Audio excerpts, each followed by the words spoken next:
Hi, this video is going to show you how hopefully to use Inventor, which is a little bit of a step up from Google SketchUp. It at first to you will seem very confusing with lots to remember, but I promise to God, if you can master this bit of software, it will make your life in electronics a lot easier. You'll no longer need to do card modelling because you can kind of prove everything will work on a computer. Everything you make on here we can pretty much send straight to the laser cutter, and also if you decide to go on and do A-levels here, systems and control for example, this will be really useful because you can model moving parts and things that pivot and have mechanisms like gears and all sorts of stuff. Really powerful, way more powerful than SketchUp, and I really like it as a bit of software. You'll hate it but you'll grow to love it, so please bear with it. Anyway, we're going to show you, I'm going to try and attempt to make this box that I've crudely drawn out here for you. So I'm going to just use this as some dimensions. Now I'm hoping by this stage you've already measured up your circuit board and your battery, and you should have also made a card model in the workshop, so you've got a kind of idea of how big a volume you need to fit your circuit board into, with room to get to it and and fix it and change the battery and all those things. So you should have at least some basic dimensions, a width, a length, a height, and a depth. Okay. Anyway, I'm going to use this as my reference. I would recommend this video just because it can be a very long one. This could well be an hour long. Yeah, I'm not even joking.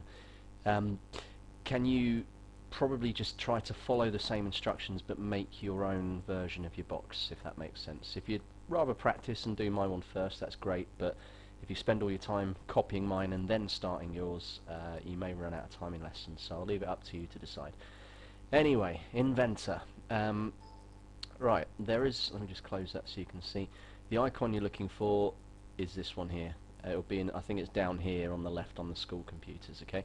So load the program, only double click it once. It does take a long time to load on the school machines, but once it's loaded it's pretty stable. So you're going to get this screen when it boots up eventually. And before we do absolutely anything else, you need to set up what's called a project. Just before we do that, by the way, with this video, if you are sitting there listening to me and you're still watching the video and haven't actually done the bits I'm doing in the video yourself, you're doing it wrong.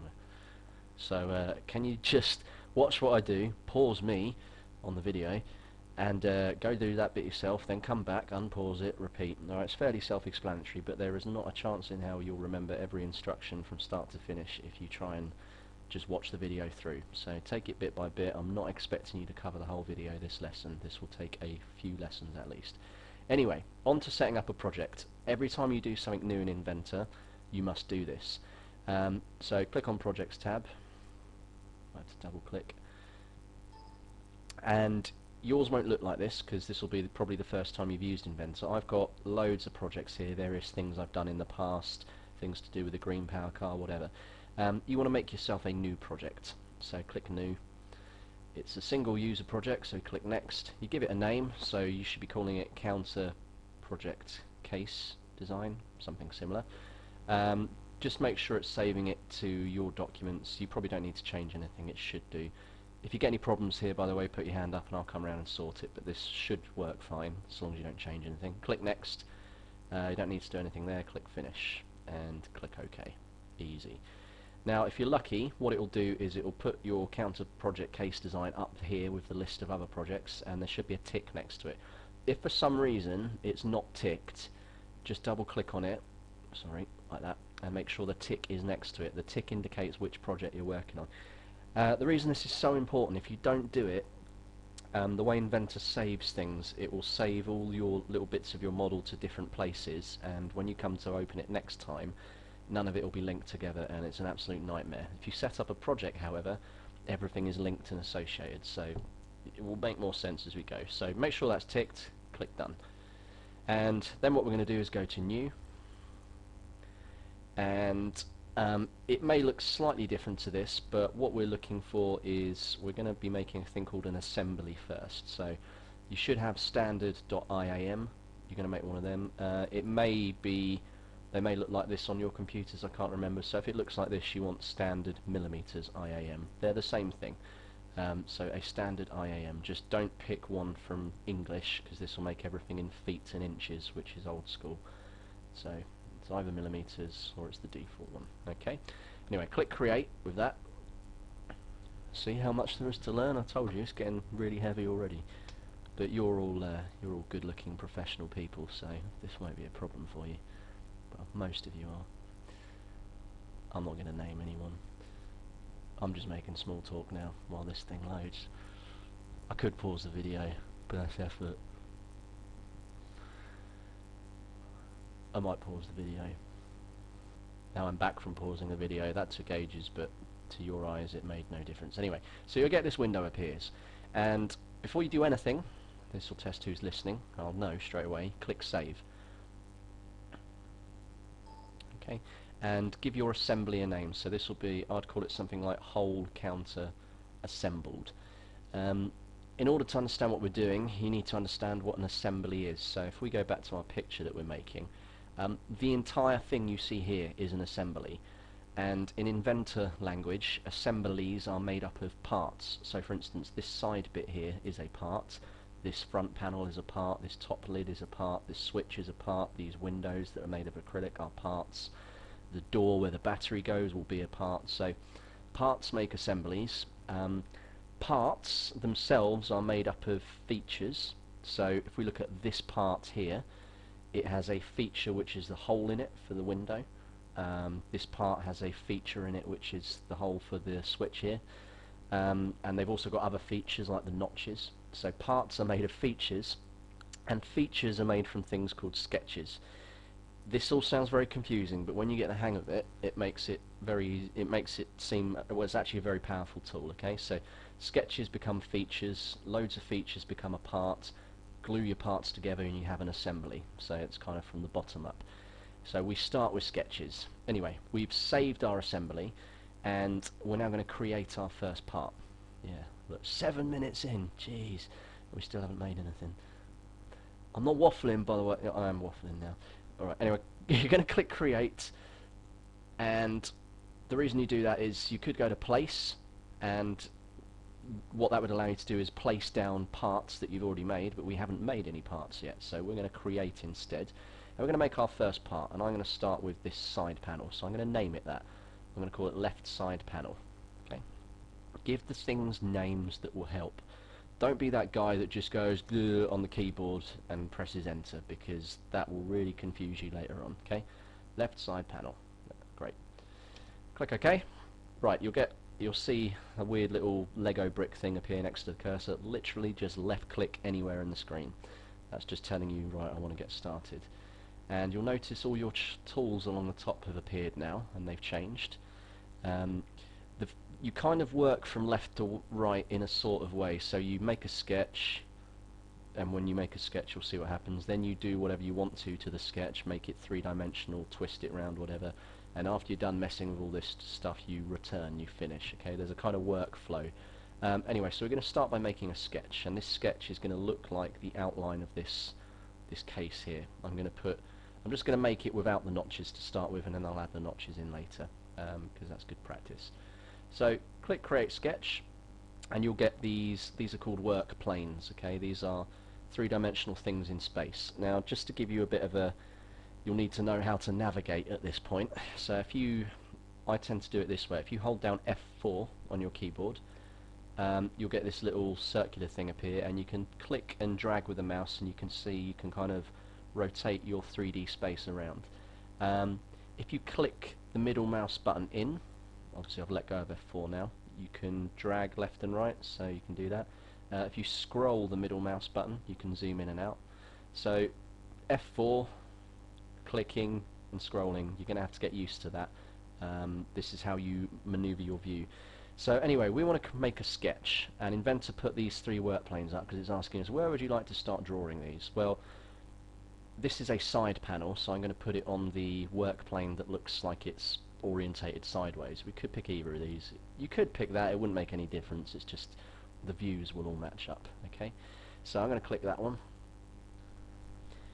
and you'll see it's all changed again now. You will have completely different tools. These are all two-dimensional sketching tools. Remember I told you parts are made of sketches, or features, sorry, made of sketches, and features make parts. Anyway, so we're going to draw our best approximation of that. So I'm going to use the line tool to do most of this. I'm going to draw a line, another line, an angled line, and then I'm going to put some dimensions on it afterwards. Okay, so let's get the line tool. I'm going to start from the middle just because it makes sense. I'm going to move up. Alright, you'll notice this Inventor's very nice, and like SketchUp, it kind of snaps to the grid to help you. So I'm just going to draw randomly. I'm going to draw a rough approximation of the shape. Don't worry about numbers. You can put them on later. Okay. Now, what I've done there is I've messed up a bit. Can you see I drew that at a wonky angle? So all I'm going to do is, you could do edit, undo, but I'm going to do Control Z on the keyboard, go backwards, Control Z again. I just want this to be kind of matched as best as possible, like that. Okay. As with electronics, neatness and attention to detail will save you time in the long run in this program. So I've made a rough shape. It's obviously not the sizes I want, so I want it to be 100 tall on the left, 200 long at the bottom. So I'm going to go put some dimensions on it now. Up here you've got your dimension tool. Remember what I said, the flow from left to right. You sketch it, you dimension and constrain it, and then you finish it. So dimension, and we said this needs to be 100. All I did there, by the way, was just click on that side and click again. I'll just repeat that for you, sorry. So I literally got the tool, clicked, moved my mouse left, clicked again. I want that one to be 100, and you'll see everything else is resized in sympathy. Dimension tool again, do that, and I wanted this one to be 200, and that's resized. Quite a cool trick, by the way. Say I'd gone back to drawing something else. There are keyboard shortcuts for all of these tools. If I hover over dimension, it tells you the shortcut. Can you see in brackets, general dimension D? If you press D on the keyboard, it jumps to that tool. It just, when you learn the keyboard letters for stuff, it makes building everything so much quicker. So anyway, back to my plan. Right, this top section is 60. I want this flat area here to be 100 and this bit on the right to be 50. So let's bash those dimensions in. 50. This bit I think was 100. And this bit, what did I say? I think it was 60. I'll just check. Yeah. Okay, so I've made a rough shape now that looks like my part. I could put the notches in now, but I'm not going to bother. Instead, I'm done sketching now. I don't need to add anything else, so I'm going to finish this sketch. So you can either click it here, or you can right-click, finish the sketch. Okay, can you see it's now zoomed back into 3D mode? I've now got a whole bunch of different tools. If I hold down F4 and do my whole swinging around, I can see there's my sketch look, but it's not a three-dimensional part. It's in 3D space, but it's still two-dimensional. So I'm going to do what's called extrude. You'll be familiar with this from Google SketchUp, where you push and pull. This is a similar idea. So I want to extrude. The picture gives the clue, by the way. Look, make it grow into 3D space, and this sort of deal will appear. Now you can drag the arrow and do it manually. We are working accurately here. This ain't no Google SketchUp, so we're going to give it a dimension. And you should all remember the sizes of the materials we use. Plywood, if you're using that, is 4mm thick. So I'm going to type in 4. Click the tick. Okay. And now if I hold down F4, we've now got our first three-dimensional part after 13 minutes 42 seconds. Way. Alright. I know it'll be slow, but if you follow it methodically, it will reap rewards. Is that the right word? Something like that. Okay, now a little bit about what's on the left here. I told you that sketches make features or parts. Now here is our part. It's called the left side panel, and it's got a family tree belonging to it. Here is extrusion 1, and if we click on the plus and expand extrusion 1, there, but built from sketch 1 is extrusion 1, and side panel is made up of extrusion 1. So there's this kind of family tree, and this is really useful. If you want to go back and make changes, you need to use this panel here. So let's just say I wasn't happy with the height here. I can go to my family tree, find the sketch that this belonged to, double click on it, and it takes me back to sketching mode, and I can change this dimension. So let's say, alright, I wanted it 60. I'll change it back in a minute. Everything's changed here. Finish your sketch, and now your 3D part adjusts itself in sympathy. Okay, so this is why it's very powerful. You try doing a change to a size that quickly in Google SketchUp and it'll just, the whole rest of your model will all fall apart, trust me. Anyway, you want to change it back, so you could do Control Z and keep Control Zing until it undoes. Control Y, by the way, redoes. Or you can go back to the sketch here and just change it. Alright, so have a practice doing that. So we wanted it 50. Just to mix it up, I'm going to right click this time to finish my 2D sketch. So I'm back in the 3D mode. Right, time for another feature to this part. Remember I said parts can have many features. So if I look at this, I've got this lovely little window here for my little electronics goblins to look out of their house. So I'm probably cracking up a bit, it's been a long day. So I'm going to draw a little hole here and put a hole in this panel, because obviously we'd laser cut a hole in it and then stick a bit of acrylic in there afterwards. So back to here. Right, I need to make a new sketch for my hole. So guess what, working from left to right, I'm going to use the create 2D sketch thing, and I'm going to click where I want to draw my sketch. You see it gives you several options. You could sketch on this tiny flat area here and put a tiny little hole in if you wanted, but we don't want to do that. We want to draw our hole on this side here, so I'm going to click on that. Right, we've gone back into sketching mode, all our sketch tools have appeared, and all I'm going to try and do is just, I didn't have any dimensions for this, so I'm just going to freestyle it.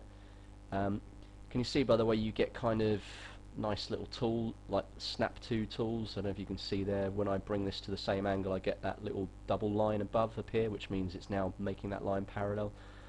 It'll, and like this one, snap, there we go, it's parallel to the bottom. And you also see, look, if I move over to this corner, it now gives me a kind of predicting dotted line, and it snaps. When I say snap, I mean the mouse jumps. It's all designed to kind of help you draw sketches very quickly. So I might tweak these a little bit. What I might do, just because I'm a fussy person, I want the bottom, this line here, exactly lined up with there. So this will teach you about a thing called constraints. This option here, collinear constraint, sounds confusing. If I click that and then click this piece and this piece, that will force them to be in line with each other. Okay, a nice useful tool.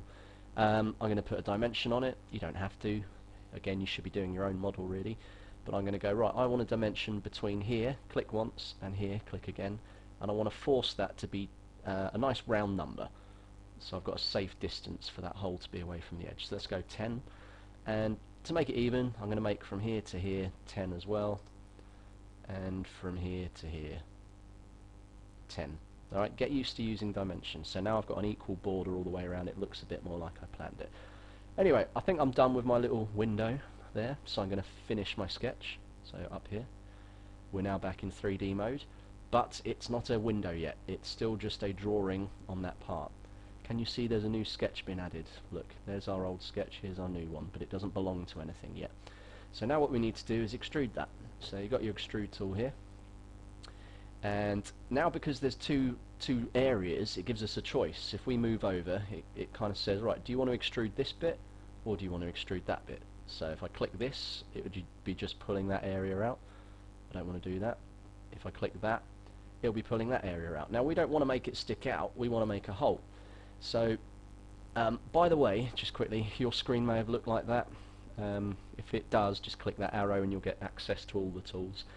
We've got several options. We've got join, which brings and adds on more material, or we've got cut. If you click cut, the direction should change and it now looks like it's cutting a window out. If you click OK, that has now cut a window through that material. Okay. If I just go back to that stage, just to show you it again, there are various other options here, look, and it's quite useful to know. If I put a cut there, you can go all the way through. You can go a distance, so I could say only cut in 2mm, and then we put just a half depth in there. Now obviously we can't make that sort of thing on the laser cutter, so it's not really worth messing around with, but for other things that's good to know. So anyway, I'm going to fix that, extrude that as a cut, 4mm will go all the way through, job done. Right, we've made our first part, if you like, and I'm now going to make another part. I'm going to make the front panel. So you may notice before you had finished sketch, when you're done finishing your part, and by the way, look, we've got 2 extrusions now in the part tree. There's the first one made up of that sketch. Here's the second one, made up of that sketch. And again, we could go back and change them if we wanted. Anyway, so I'm done with that part. I'm now going to click the return button, and this will take us right the way back out to this very first menu we looked at, where we can place or create. So I'm going to create another part, and I'm going to call this front panel, not fugda or whatever it is you randomly type on the keyboard. So front panel, click OK, and I'm just going to click again to start drawing. And again, I can't extrude anything without a sketch, so I've got to create a sketch. I'm just going to draw it on here, on this panel there, because that's the same sort of orientation as this. Okay, and you'll see the other part I already made is all greyed out now. It's kind of ignoring it temporarily. So let's go have a look at this. I wanted this front panel to be, well, this is where you've got to think of your edges. It's 150 overall by 50 high. But because of where I put the interlocking, I need to lose 4mm off each side, so it's 150 minus 4 minus 4, which is 142. So it's 142 by 50. So I'll make this panel very quickly, and rather than use the line tool, I'm going to save myself effort. I'm going to use the rectangle, just draw it, and I want to, and you can actually type dimensions as you go. So before, without clicking again, if you just type 142, and then press Tab on your keyboard, and then the other dimension was 50, and then hit enter. That, when you get the hang of it, this is much quicker because you do your dimensions as you draw. Okay, right, there is nothing more to this part. It's that simple. So I can finish sketching. I need to make it 3D, so what do? Yes, you extrude it, and we don't want it 10mm, we want it 4, because that's the thickness of the wood, and we click OK.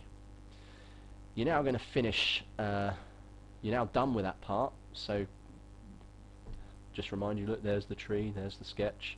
Can you see, by the way, now, belonging to whole counter assembly, we've got the left panel and now the front panel. And only the panel we're working on is white, okay? Everything else is greyed out.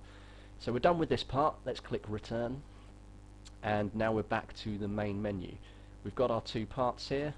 The second one you made, you should be able to pick up and move it around the screen. You'll find you can't move the first one. And if you notice, it's got a pin in it. Inventor grounds or sticks the first panel you make in space. If you want to change that, you can just right click over here and untick the box that says grounded. See, the pins disappeared, and you can now move both of them around, and you can do some weird ass stuff where they move through each other. Okay, it's always a good idea to have one panel grounded though, so I'm going to right click on it and make it grounded again. Now I can't move it. Right, now this is all very well and good, but these have got to join together in real life. Now this panel butts up against this one, so we're going to do that. We're going to sort that out.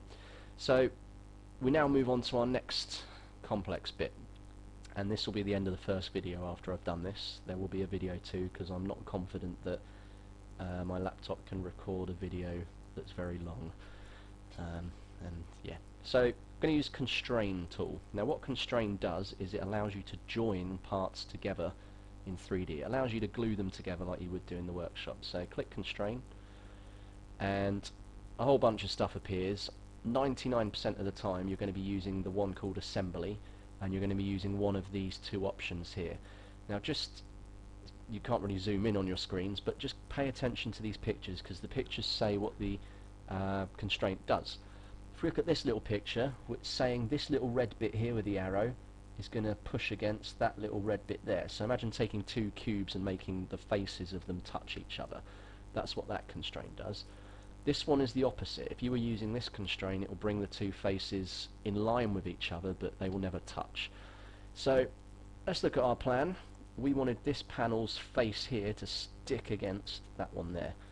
So that's what I'm going to tell it. I'm going to make sure I've got this one chosen, and I'm going to zoom in with my scroll on my mouse. I'm going to pick that bit there. Don't pick the edge, pick the whole rectangular area, and that would glue to the other side of this. Now I can't access the other side until I rotate my view, so you need to use F4 and move your view around until you can see the bit it needs to glue on. If you do that, you should get a satisfying pop noise if your speakers are turned on. And I'm just going to hit enter or click apply, get rid of that quickly, and what you'll see has happened now is this panel is now glued to it. Unfortunately, we can still move it. Look, I can drag it up and down. It remains always stuck to it, but I can still move it left and right. Now that appears to have done something random, but it's actually still glued to it. Can you see they're still at the same level?